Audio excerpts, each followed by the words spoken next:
Magandang umaga po sa inyong lahat at live mula dito sa Pag-asa Weather Forecasting Center.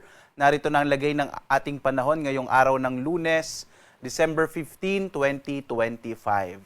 Sa ating latest satellite images, makikita po natin na dalawang weather systems ang nakakaapekto sa ating bansa. Una, yung northeast monsoon, medyo malakas po ang hanging amihan ngayon o northeast monsoon na makakaapekto pa rin sa malaking bahagi ng Luzon. Magdadala ito ng mga pag-ulan, mga mahinag sa tamang mga pag-ulan, partikular na sa may Cagayan Valley at Cordillera Administrative Region. Easterlies naman ang magdadala ng mga pag-ulan, partikular na sa may Bicol Region, ilang bahagi ng Eastern Visayas at silangang bahagi ng Mindanao. Sa iba pang bahagi ng ating bansa sa Luzon, makikita nyo, wala pong halos masyadong kaulapan dahil po mga maninipis na ulap na dala ng northeast monsoon ang magdadala naman ng mga pag-ambon, mahinang mga pag-ulan, partikular na sa malaking bahagi ng Luzon. Sa Visayas at Mindanao, mga localized rain showers and thunderstorms naman ang mararanasan. Sa ngayon din po, wala tayong minomonitor pa na cloud clusters or maging low pressure area sa loob at labas ng Philippine Area of Responsibility. Medyo maliit pa yung posibilidad na magkaroon tayo ng bagyo sa mga susunod na araw.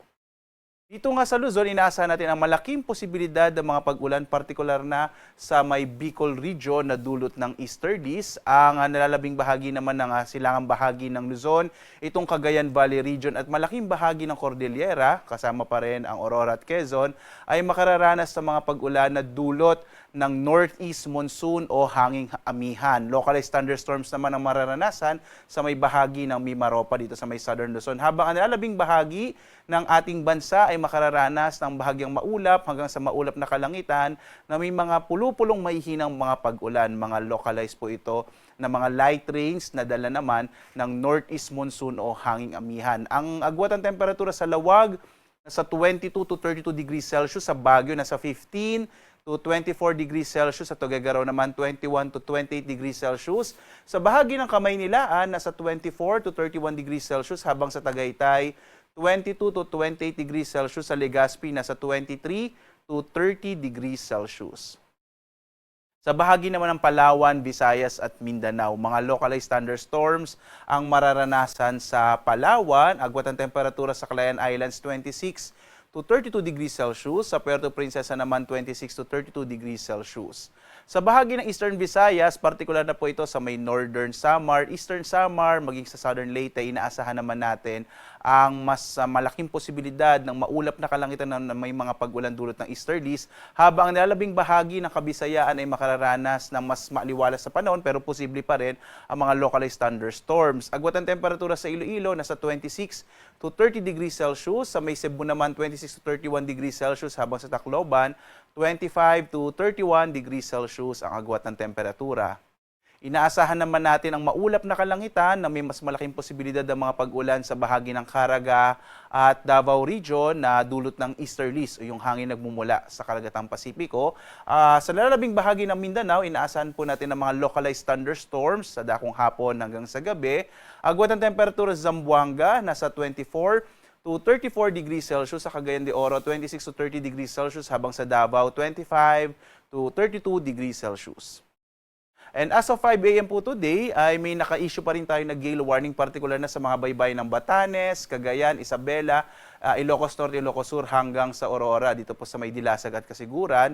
Ito po ay dulot ng malaking pag-alo ng karagatan na dulot naman ng hanging amihan. Inaasahan po natin na magiging maalon yung karagatan sa bahaging ito ng ating bansa.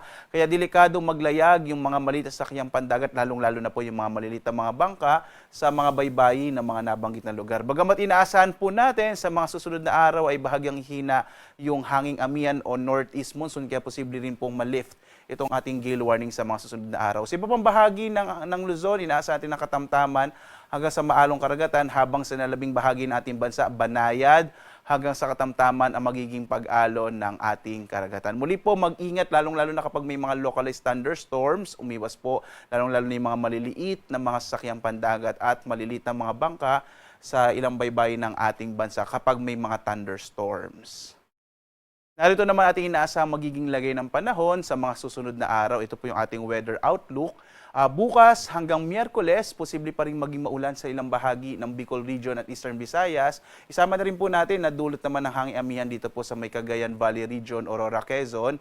Habang ang easterlies at ang ITCZ, so either easterlies po yan or intertropical convergence on ITCZ, ang magdo-dominate po dito sa may eastern section or magpe-prevail dito sa may eastern section ng Mindanao, kaya posibleng magiging maulan pa rin sa mga sunod na araw. Pagdating ng Thursday to Friday, inaasahan pa rin natin ang maulang panahon sa may silangang bahagi ng Luzon, dulot po ng northeast monsoon or ng shear line.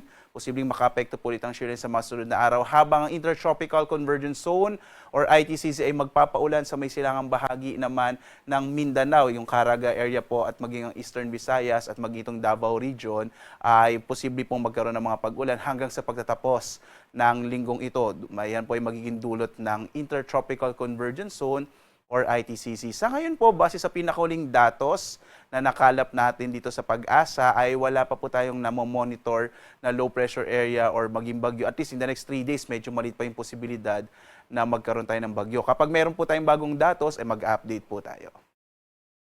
Ang araw naman natin ay sisikat mamayang 6:30 na umaga at lulubog, ganap na 5:29 ng hapon.